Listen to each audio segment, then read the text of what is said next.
Napabalikwas sa gabi dahil sa masamang panaginip. Masaya, malungkot at nakakatakot na panaginip. Sabi nga nila ang panaginip ay kabaliktaran sa totoong mangyayari. Totoo nga ba? Ngayon tuklasin natin ang makahulugan ng mga ito. Panaginip na ikaw ay nasasaktan. Ang makita sa panaginip na ikaw ay nasasaktan. Sisiguraduhin mo ang iyong sariling kalungkutan. Sa panaginip na ito, hinuhulaan ang mga walang kwentang pagsisisi sa ilang walang kwentang transaksyon.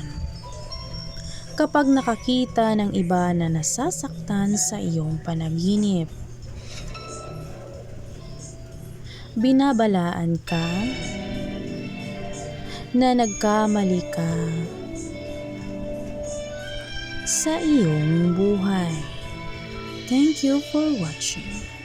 Maraming pangyayari ang hindi natin inasahan sa hinaharap dahil di natin hawak ang ating kapalaran. Ano man ang mangyari, dapat tayo ay laging handa. Maraming salamat.